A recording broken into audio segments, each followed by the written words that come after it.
98 at the Rock, Kansas City's rock station. That is Trivium. Until the world goes cold, and standing, actually sitting right in front of me, the guys from Trivium. Welcome back to Kansas City, guys. Thank you for having us. Thanks for having us. This is number 2 Rockfest for you guys. Yes. Oh, yeah. Now, it's a little chillier than it was the last time you were here, but also a little bit drier. So, you know. I prefer hot, humid, as hot as possible shows. Much better for singing. And much minimal more clothing as well. Absolutely. For everybody. That's a prerequisite before we go on stage. It is. Now, do you have any specific things that you guys would like to see from the listeners, like extra boobs or you know, should we throw that in the riot? Maybe a nice mosh pit and some boobs. That's all we ask for. I think that's a good thing. No brown Skittles or something weird like that. A circle pit of boobs. That would be good. That'd be intense. Either good or bad. That would be good.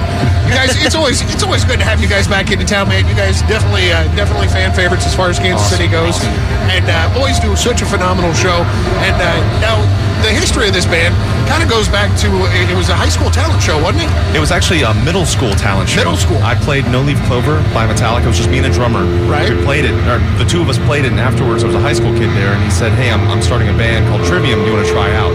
And so me, as a 12-year-old, I tried out for the band. My tryout song was For Whom the Bell Tolls. I remember walking in, they were all like laughing. They're like, "Look at this 12." They're like 16 years old. Like, "Look at this kid. What's he gonna do?" Totally experienced. Nailed it perfectly. They didn't have a word to say, and then they had me in the band, and I've been in the band ever since. So I've been in the band since '99. Paul since '04. Corey since '03. Paul for 6 months. The new guy. Yeah. Hello. And we've been going nonstop since then. So we have 7 records out. What's cool about this record cycle? We have a lot of fans getting into us now through Until the World Goes Cold. They think we're a brand new band. They look us up. They're like, wow, little do they know. Yeah, they're like, wow, these guys have 7 records. So we're a cool, quote, new band to get into. See, now, do you find that's kind of different, though, with, like, from like, 99, well, I mean, not necessarily the middle school years, but the way the music industry's evolved, how it's gone from, you know, I don't want to say there's more options out there, but there are. I mean, there's more ways to get your music out. You have to be open to going into new ways of getting your music out, and you can't just stick to one thing. You know, I mean, look, Ozfest was our big break, and then Ozfest went away, and then Mayhem came out, and now we have all these radio festivals that are an option for us to play, and we're getting in front of a whole new audience, and it's incredible how many people still are finding out about our band, and it never ends. There's always a new generation of people coming up, getting into rock, and you have to get out to them. Do you notice the same as far as like your writing styles? Does that have to evolve to a certain degree, or because I mean you guys have got that, you're melodic but you're heavy. I can't really classify you. That's kind of always been our ingredients since the beginning. We've always had the melody, we've always had the heaviness, and we just kind of balance it depending on the song, and we don't really ever try to force a change for each record. We've just, as we grow as people, as musicians, we just let the records evolve naturally, and it seems to work for us because we keep capturing a new audience and new people coming into the band through each album. Now you guys are definitely an extensively heavy touring band. As far as the crowds from the States versus, and I've asked a couple people this, how do the crowds in the States in festivals stack up to the overseas type shows? Finally, with these kinds of festivals, like especially with what you guys do and a lot of the other really great U.S. rock festivals, they are almost identical to the European festivals, finally, which has never existed before. Before that, you mentioned Ozfest and Mayhem, which are really cool touring festivals, but they were great. We had a good time, but they weren't like the European festivals. This is more of an idea how it's like. These destination festivals where people can like come in for the weekend, and it just seems like it's easier to get bands together and bigger lineups, and I think it makes it more of an event. The traveling tours are tough. Yeah. It's just like really tough to. No one's been able to withstand the test of time on those.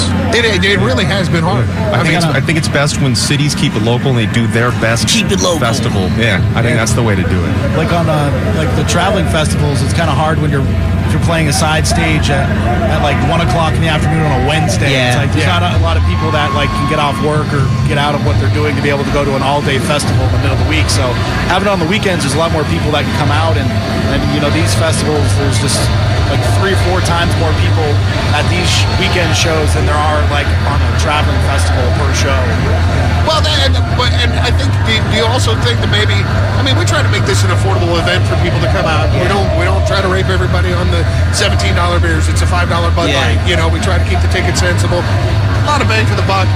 Do you think if other, I don't know, I wouldn't say say cities, but yeah, if other cities were to try to adopt a situation like that, it might help. It seems like it's growing. I mean, you have now with like all the Danny Wimmer festivals of Rock on the Range and stuff like popping up all over the country. I think as long as that's the focus, is make it affordable and fun for fans and great lineups.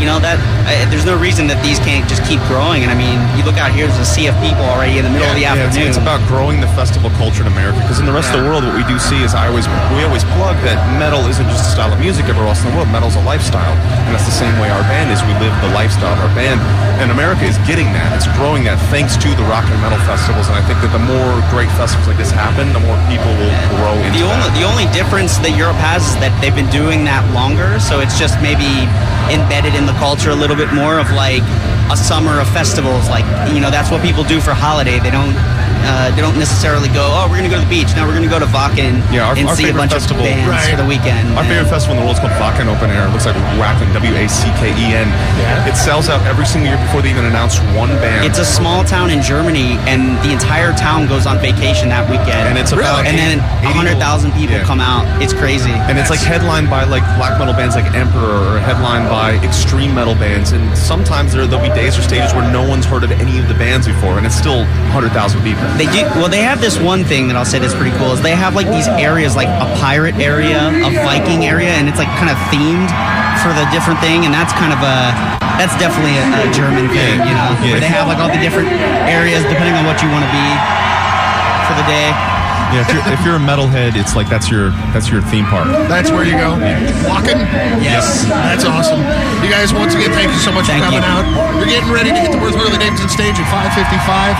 You already did the autograph booth. Everybody come over and say hi. It was amazing. Awesome. Thank you guys so much for coming out. Thanks for having us. Thank you for having us. Always a pleasure. New guy, you're so quiet over there. I know. I'm randomly throwing arms out. So, welcome, man. Thanks, man. It is a pleasure to have you guys. 5:55. Be there. Yes. Get out here. We are live. Rockfest 2016. Thank you to Trivium. It's going to get louder in just a second. Yep. Thank you so much.